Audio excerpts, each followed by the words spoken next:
My name is Rhea Linwood. I'm 33 years old. And for the past 6 years, I've owned a pottery studio no bigger than a two-bedroom apartment, tucked between an old bookstore and a closed-down laundromat on the east side of Charlotte. Most days, I shape clay with my bare hands. I fire it in small batches. I pack each order myself. And most nights, I lock up around 7:30, wipe the glaze dust off my sleeves, and walk 2 blocks home with a quiet kind of pride that no one ever asked about. At least, no one in my family. To them, clay and ember wasn't a studio. It was a hobby that overstayed its welcome. A phase I was supposed to outgrow. A sign, they often said, that I never quite figured out what success looks like. They should know. My father, Richard Linwood, is the founder of Linwood Contracting Group, one of the largest government construction firms in the Southeast. My brother Mason is his shadow and successor. And my mother, who once ran the logistics department, still keeps the company's social image polished like her fingernails. Me, I was the creative one, the one who colored outside the blueprint lines, the one who walked away from an architecture firm at 27 to play with mud. I hadn't seen them in months, but last Saturday was my mother's birthday, and like all things in the Linwood family, it was expected, if not demanded, that we gather for it. Country club, corner room, private table, you know the kind. I brought a handmade ceramic tea set. Cream white porcelain with indigo glaze, burned at 2,200 degrees and cooled for 48 hours. I'd spent days getting the curve of the spout right. She didn't open it.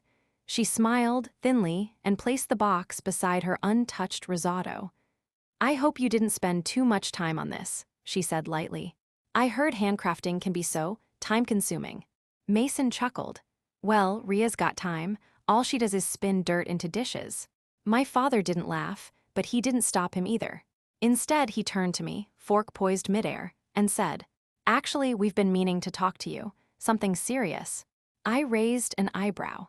He dabbed his mouth with a napkin like he was about to deliver a eulogy. "We're finalizing a government housing contract. Multi-phase, multi-million, could change everything for the company's next decade." "Congratulations," I said. "It's more than that," Mason jumped in. "It's green certified, sustainable tech. They're rolling out experimental housing models with new bio-integrated materials. We're at the top of the shortlist." I nodded politely, quietly. Dad continued, "But here's the tricky part. The project requires collaboration with a materials firm, Build Systems or something. They've got a proprietary supply chain. The government insists on using their tech." I stirred my water. "They're hard to reach," Mason added. "Super private, we can't even find a named CEO." Then he smiled at me. "But you wouldn't know anything about that, would you, Rhea?" My mother placed her manicured hand on my arm. "You know, darling," she said, "maybe you should come shadow Mason sometime. See how real operations work. We could even use your eye for design, maybe in a more professional context." I looked at her hand, then at her eyes. They were the same eyes that once clapped when I won a middle school art show. Now they held the careful distance of someone who had already written you out of their will. "That's kind of you," I said softly. "But I've got a few commitments lined up." "To who?" Mason said, laughing. "A clay subscription box." That was the moment. I could have said it, right there. I could have told them that Build Systems wasn't just a name on their contract, that the proprietary materials they needed came from a lab I helped fund, that the supply chain they were chasing started inside a 600-square-foot studio with a raku kiln and a second-hand extruder, that the signature they needed, the one name missing from their file, was sitting right across the table from them. But I didn't, because people like them never hear you when you speak. They only listen when it's too late to interrupt. So I lifted my glass of water, toasted politely to the future of housing, and let them keep thinking I was just the black sheep who made bowls. Let them laugh. They had no idea what was coming. After the dinner, I walked home alone. It was a quiet night. Cool. The kind that makes ceramic cool faster than you'd like. I unlocked the studio, flicked on the backroom light, and sat at the workbench, surrounded by half-fired mugs, biscuitware, and graphite notes scrawled across the wall. My hands were still steady, but my jaw tight. They didn't ask a single question, not about how I paid my rent, not about what I'd built, not even about whether I was happy. Just silent condescension wrapped in fine wine and white tablecloths. They thought they'd cornered the future with this housing contract. What they didn't know is, they were standing inside a corridor I'd quietly designed. 5 years ago, I stopped waiting for them to take me seriously. I stopped begging for a seat at the Linwood table. Instead, I built my own out of fired earth and backbone. It started with ceramics, yes, but not the kind you see at weekend craft fairs. I'd been experimenting with geopolymer clay blends, materials made from volcanic ash, recycled brick powder, and natural fibers.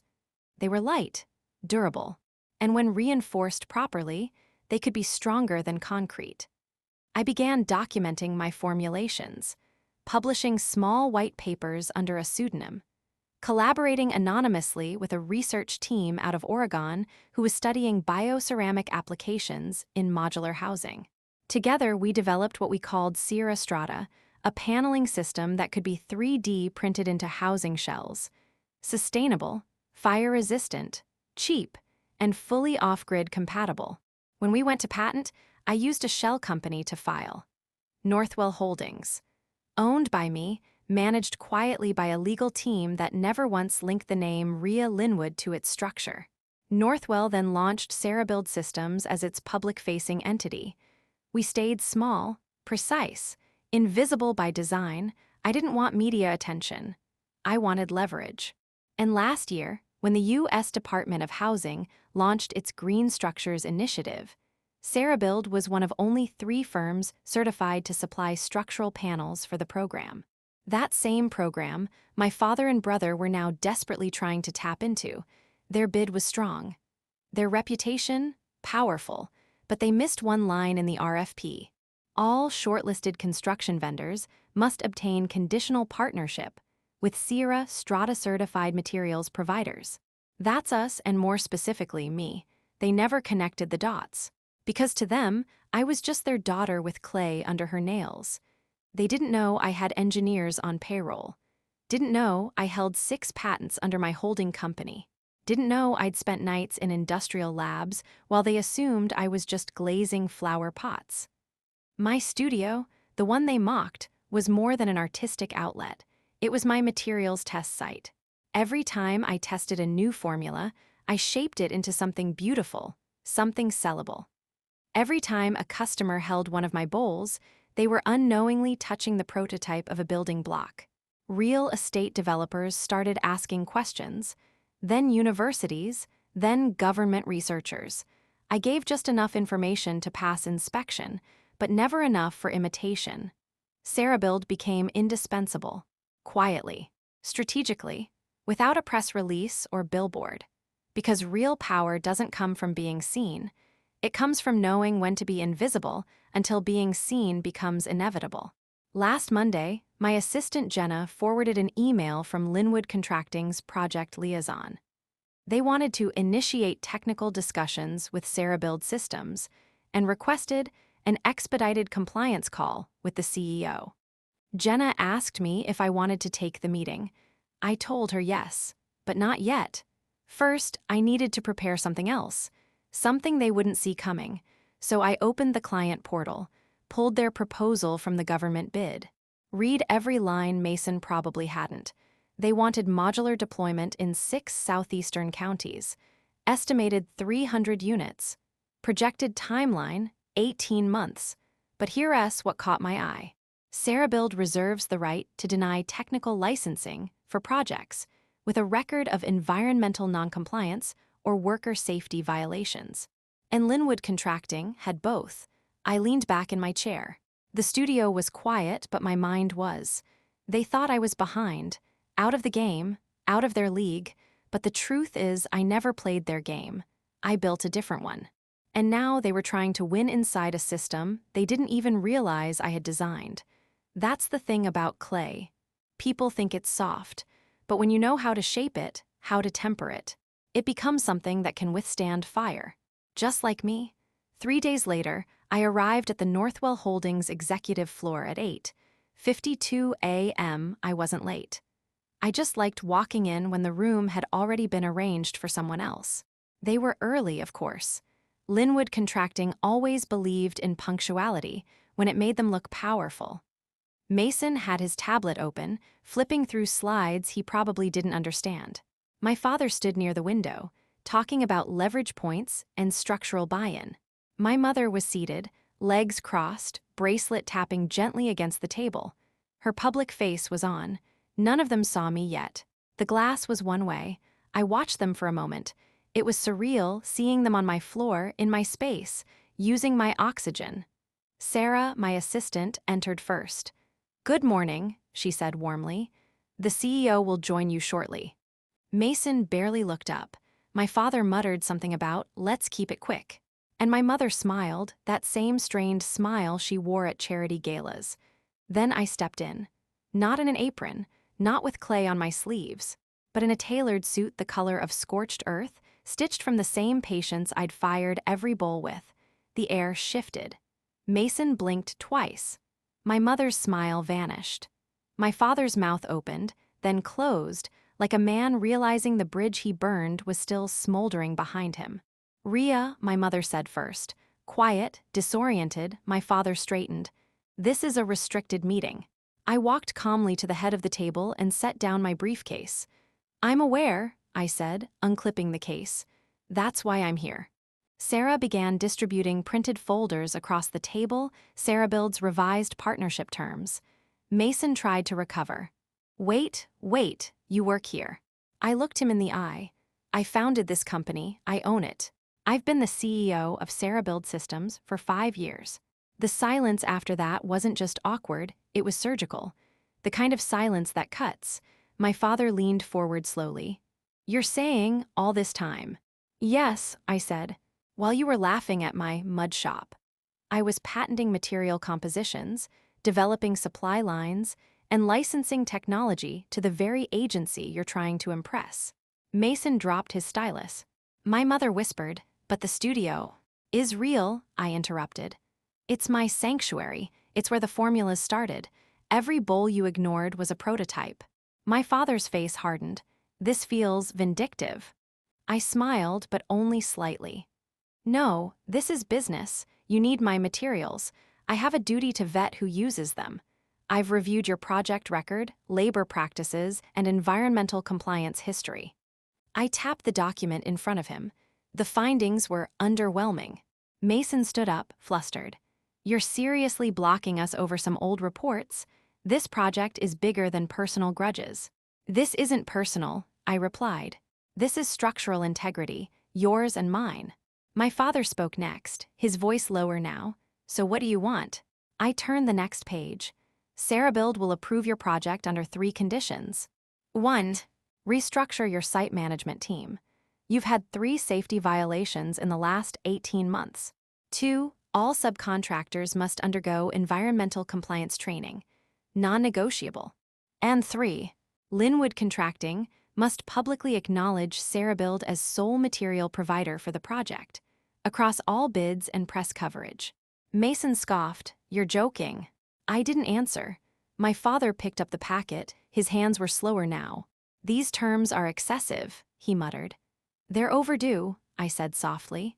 "For years, you taught me that power meant control, that titles and deals made someone important, but I've learned something different. Real power is quiet. It's compound, and it doesn't need to announce itself in order to exist." My mother looked pale. "But why didn't you tell us?" I paused. "Would you have listened? Or would you have told me to stop wasting time and marry someone stable?" No one replied. I rose from my seat. "You don't have to accept the terms, that's your choice. But if you want Sarahbuild materials, if you want that government contract, you'll sign this agreement by Friday, 5 p.m. I slid a clean pen across the table. Then I gathered my briefcase, nodded to Sarah, and walked out. Outside the glass, I didn't look back, because I didn't need to. I knew what they saw now. Not just a woman in a power suit, but the shadow of every quiet evening they ignored, every late night they mocked, every blueprint they never thought to ask about, and the signature they desperately needed, resting calmly in the hand they dismissed. The hours after that meeting were quiet, not on my end, on theirs. No angry emails, no legal pushback, not even Mason's usual passive-aggressive texts. Just silence, dense and overdue. I spent that afternoon reviewing new ceramic fiber samples in the lab, ran tensile tests, adjusted water ratios, logged kiln temperatures, control what you can, let the rest steep. But that evening, as I was closing the studio, the messages began, not from my father, from his team.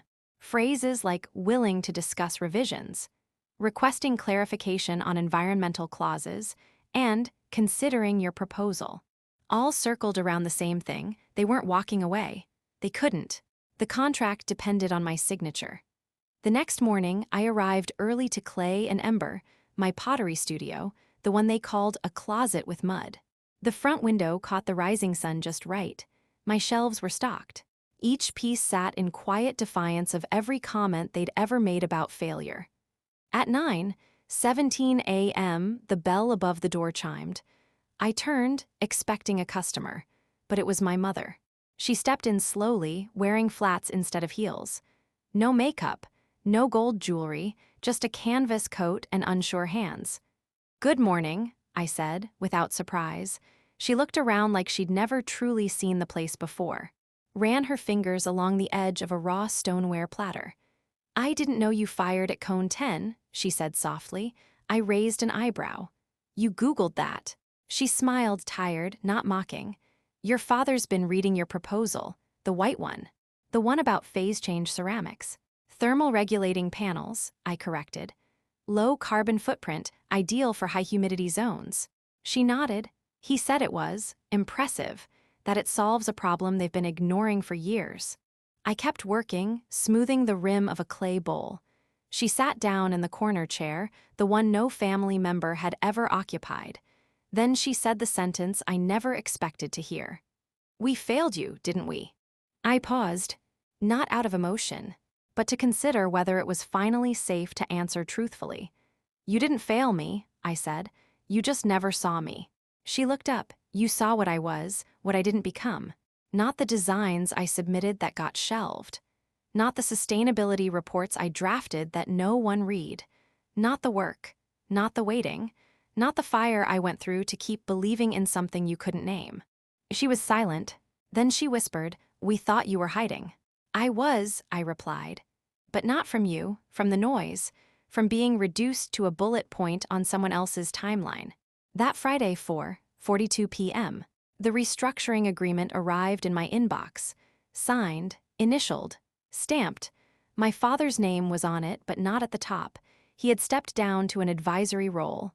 Mason moved to operations. And a new project lead, someone I'd worked with quietly through another nonprofit, was listed as CEO. Cerebuild had full rights to supervise material usage and on-site compliance.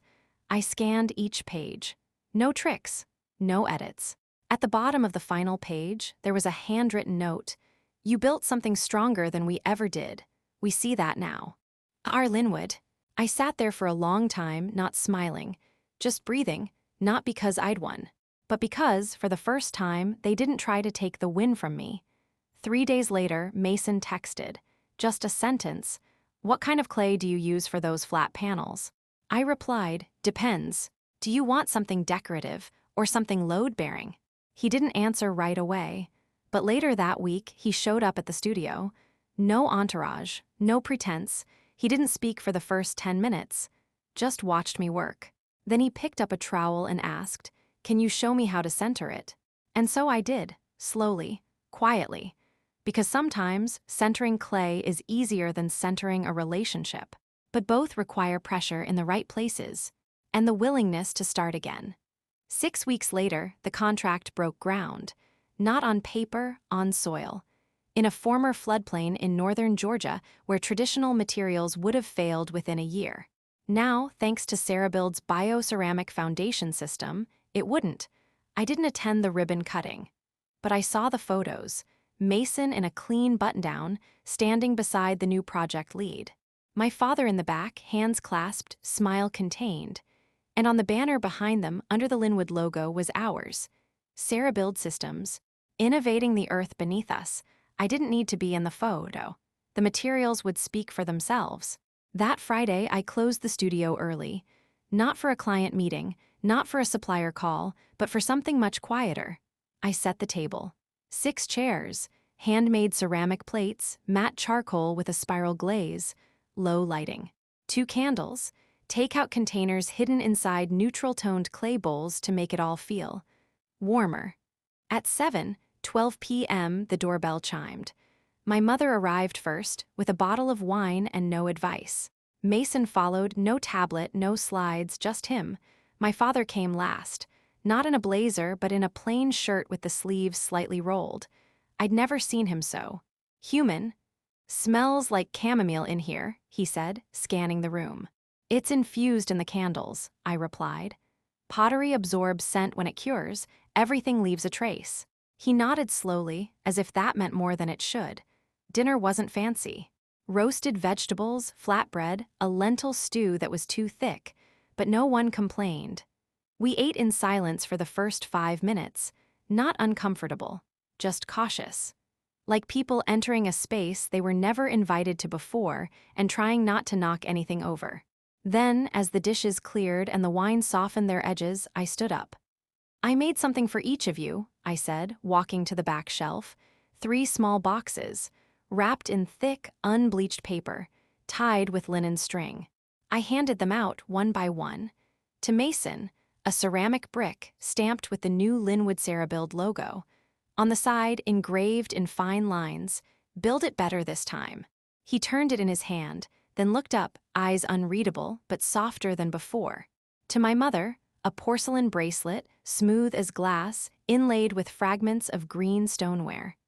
"Every piece came from a kiln that cracked something before it held," I explained. "It's made from fractures, but now it holds its own weight." She blinked, once, then fastened it to her wrist without a word. And to my father, a simple clay tablet, thick and dark, on it etched by hand were the words, "Recognition isn't owed, it's earned and offered freely."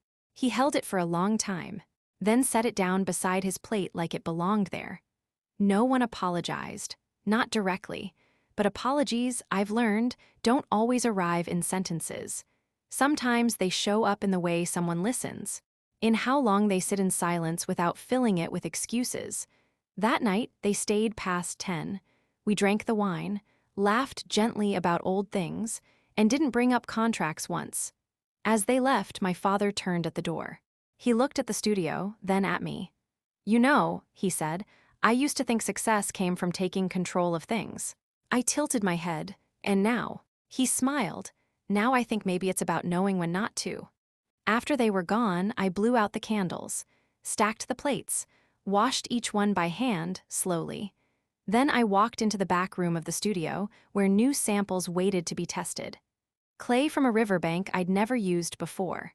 A new mineral ratio I'd been meaning to explore. Because this story wasn't about revenge, or even validation. It was about shaping something out of what others couldn't see the value in. About building quietly until the silence became undeniable. And maybe, just maybe, it was about proving that you don't need to raise your voice to leave a legacy that echoes.